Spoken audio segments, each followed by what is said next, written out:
નમસ્કાર, આપનું હાર્દિક સ્વાગત છે એજ્યુકેશન ગુજરાતી ચેનલમાં. આજે આપણે ધોરણ 6ના મેથ્સ વિષયના ચેપ્ટર 14નું પ્રાયોગિક ભૂમિતિનો પાઠ પહેલો શીખીશું.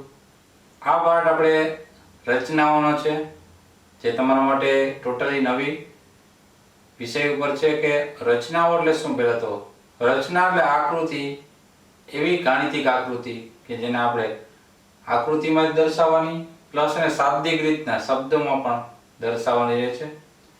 તો સૌપ્રથમ આપણે જોઈએ પેલી રચના. 7.5 સેમી લંબાઈનો રેખાખંડ AB દોરો. એ આપણે કીધું છે પક્ષમાં, બરાબર. આ રેખાખંડ ઉપર એક બિંદુ P લો. P બિંદુએ રેખાખંડ AB ને લંબ એવું રચવાનું છે. હવે સૌપ્રથમ આપણે કીધું છે શું કે AB રેખાખંડ દોરવાનો છે. રેખાખંડ હંમેશા માપી શકાય એવો હોય. 7.5 એટલે 7 સેમી માંથી 5 કાપા એટલે કે 7.5 સેમી. 0 થી 7 સુધી તો આપણે ખબર છે, પ્લસ 5 કાપા એટલે 7.5 સેમી થઈ ગયું. પેલા હવે એ રેખાખંડ ઉપર એક બિંદુ, રેખાખંડ ઉપર બિંદુ એક P લેવાનું છે. અહીંયા આપણે લઈ લઈએ બિંદુ P, બરોબર. પેલા એટલું આપણે લેવાનું કીધું છે. તો આપણો પેલા રચનાનો મુદ્દો શું થશે? પેલો જ મુદ્દો આ દોરીએ ને એ જ સમયે મુદ્દા લખતા જવાનું. પેલો મુદ્દો 7.5 સેમી માપનો રેખાખંડ AB દોરો અને એના રેખાખંડ ઉપર B બિંદુ લો. એ પેલો મુદ્દો થઈ ગયો, જે આપણે આપેલો જ છે. ત્યારબાદ આપણે લંબ દોરવાનું છે ને, બરોબર. AB ને રેખાખંડ લંબ હોય એવું આપણે દોરવાનું છે. લંબ એટલે 90 ના ખૂણે. કઈ રીતના કરશું? ત્યારબાદ યોગ્ય માપની પરિકરથી ચાપ લેવાનું. યોગ્ય માપ એટલે તમે પરિકર 2 સેમી નો ખોલી નાખજો. પછી P ને કેન્દ્ર રાખી આમ પરિકરથી વર્તુળની ચાપ રચી નાખવાની. આમ 2 સેમી નું માપ લઈ પરિકરનું કેન્દ્ર P માં રાખી પરિકરની અણી પછી આમ આ રીતના વર્તુળની ચાપ રચવાની છે પેલો. તો એ જ મુદ્દો આપણે લખી નાખવાનું. પેલા પરિકર વડે અનુકૂળ ત્રિજ્યા લઈ. અનુકૂળ ત્રિજ્યા એટલે આપણે 2 સેમી રાખી શકીએ, 1.5 સેમી રાખીએ. અનુકૂળ ત્રિજ્યા લઈ P એ કેન્દ્ર લઈ ચાપ દોરો અને રેખાખંડ AB ને જે ટચ થાય છે અહીં આપણે નામ આપી દઈએ C અને D. અહીં જે પોઈન્ટ ટચ થાય છે આ અર્ધવર્તુળના, અહીં આપણે નામ આપી C અને D. ઓકે, આટલું પેલા કમ્પ્લીટ થઈ ગયું. બે મુદ્દા આવડી ગયા, આ દોરતા આપણે આવડી ગયું. ત્યારબાદ શું કરવાનું છે કે C ને કેન્દ્ર રાખી જે ચાપ હજી ફેરવવાની નથી. 2 સેમી ની જે આપણે ચાપ કરી હતી ફેરવવાની છે નહીં.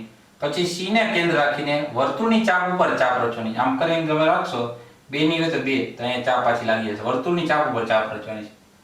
ત્યારબાદ એને નામ આપી દઈએ E. પછી E ને કેન્દ્ર રાખીને પછી વર્તુળની ચાપ અહીં ચાપ રચવાની છે અને F આપી દઈએ નામ, બે ચાપને, બરોબર. તો એ આપણો પછી નેક્સ્ટ મુદ્દો થઈ ગયો કે C ને કેન્દ્ર લઈ વર્તુળની ચાપ પર ચાપ રચો. જ્યાં આ વર્તુળની ચાપ છે આખેથી અર્ધવર્તુળ, એ ચાપ ઉપર ચાપ રચાણી એટલે એનું નામ આપી દીધું E. અને E ને કેન્દ્ર રાખી પછી E ને કેન્દ્ર રાખીને બે ની ચાપ પણ અહીંયા મારવાની છે. પેલા અહીંથી C થી E ની અને E થી F ની બે ચાપ લગી. E ને કેન્દ્ર રાખી તેથી જ વર્તુળની ચાપ, વર્તુળની ચાપ છે એ રચવાની છે. તો F ને નામ આપી દીધું આપણે. હવે શું કરવાનું છે કે માપ બદલાવવાનું જ નથી હજી. પછી E ને કેન્દ્ર રાખીને આમ E ને કેન્દ્ર રાખી એક ચાપ ઉપર મળે છે અને F ને કેન્દ્ર રાખીને ચાપ મળે છે. E ને આમ ને F ને ચાપ રાખી દેશો અને એમાંથી કિરણ પસાર કરી દેવાનું છે. આમ એટલે આ તમારે ખૂણો મળશે ને 90 મળી જશે, લંબ થઈ જશે. સૌપ્રથમ E ને ચાપ રાખી પછી F ને પછી E ઉપર ચાપ અહીંયાથી ઉપર ચાપ બે ચાપ અહીં છેદાઈ ગઈ. એ છેદાઈ જાય ત્યાં આપણે એનું નામ આપી દેવાનું છે M અને PM આપણે એમાંથી કિરણ પસાર કરી દેવાનું છે જે AB રેખાખંડ ને PM કિરણ છે એકબીજાને લંબ થઈ જશે, જે આપણે સાબિત કરવાનું. તો એમ પછી છેલ્લો મુદ્દો એમ થયો કે E અને F વારાફરતી કેન્દ્ર રાખી. E અને F વારાફરતી કેન્દ્ર રાખી બંને ચાપ જ્યાં છેદે છે ત્યાં M નામ આપો. હવે PM કિરણ દોરો જે રેખાખંડ AB ને લંબ થઈ જશે, જે આપણી રચના સાબિત કરવાની હતી. જેમ તમે દોરતા જાઓ એ રીતના જ આપણે રચનાના મુદ્દા છે એ પણ લખતા જાઓ ભેગા ભેગા, તો એ ઇઝીલી છે. હું સ્કૂલમાં પણ એ રીતના જ કરાવું છું. જે આપણે દોર્યો એબી રેખાખંડ દોર્યો તો 7.5 સેમી માપનો એબી રેખાખંડ દોરો, એની પર બિંદુ P લો તો એ રચનાનો મુદ્દો પેલો થઈ ગયો. એ રીતના જેમ દોરતા જાઓ એ પ્રમાણે એના રચનાના મુદ્દા લખતા જાઓ તો ગોખવી નહીં પડે ને એકદમ ઇઝીલી તમને યાદ રહી જશે. આગળ જોઈએ આપણે બીજી રચના. બીજી રચનામાં છે કે 8.5 સેમી લંબાઈનો રેખાખંડ XY દોરવાનો છે. રેખાખંડના બહારના ભાગમાં, રેખાખંડ ઉપરની બહારના ભાગમાં બિંદુમાં P લેવાનો છે. બિંદુ P માંથી રેખાખંડ XY લંબ રચવાનો છે અને રચનાના મુદ્દા દર્શાવવાના છે. તો સૌપ્રથમ આપણે રેખાખંડ દોરવાનો છે XY 8.5 સેમીનો. 0 થી 8 ને એની પાસે 5 કાપા એટલે 8.5 સેમી થઈ ગયો રેખાખંડ. આટલા માપનો XY રેખાખંડ દોરવાનો છે. બહારના ભાગમાં બિંદુ P લેવાનું છે. અહીંયા રેખાખંડ ઉપર ને બહારના ભાગમાં બિંદુ P લેવાનું છે. હવે આ બિંદુ P અને રેખાખંડ XY લંબ રચવાના છે અને એના રચનાના મુદ્દા ક્રિએટ કરવાના છે, બનાવવાના છે. તો સૌપ્રથમ પહેલો મુદ્દો થઈ ગયો રેખાખંડ XY 8.5 નો દોરો કે રચો. બીજો મુદ્દો, હવે આ રેખાખંડ XY ની ઉપરના ભાગમાં, બહારના એટલે કે ઉપરના ભાગમાં બિંદુ P લો. તો આ એક બીજો મુદ્દો થઈ ગયો. આપણે બે વસ્તુ આપણે આમાંથી મળી ગઈ રચનાના મુદ્દા. ત્રીજો મુદ્દો, XY રેખાખંડ પર કાટકોણિયું એટલે આપણે જે કંપાસમાં કોણ માપક 90 અંશનો કોણ માપક આવે છે એ કાટકોણિયું, બરોબર, એવી રીતના ગોઠવવાનું છે જેથી એક ધાર આ P ઉપર ને અટકે બરાબર અને બીજી XY ઉપર સરકાવવાની છે. આપણે એ રીતના એડજસ્ટ કરવાનું છે કાટકોણિયું. હવે માપપટ્ટી અને સેમીના ધારને અટકીની રીતના ખસાવીએ આ રીતના ફૂટપટ્ટીને તો કાટકોણિયો એ રીતના રહી જાય કે 90 અંશનો ખૂણો રચાઈ જાય.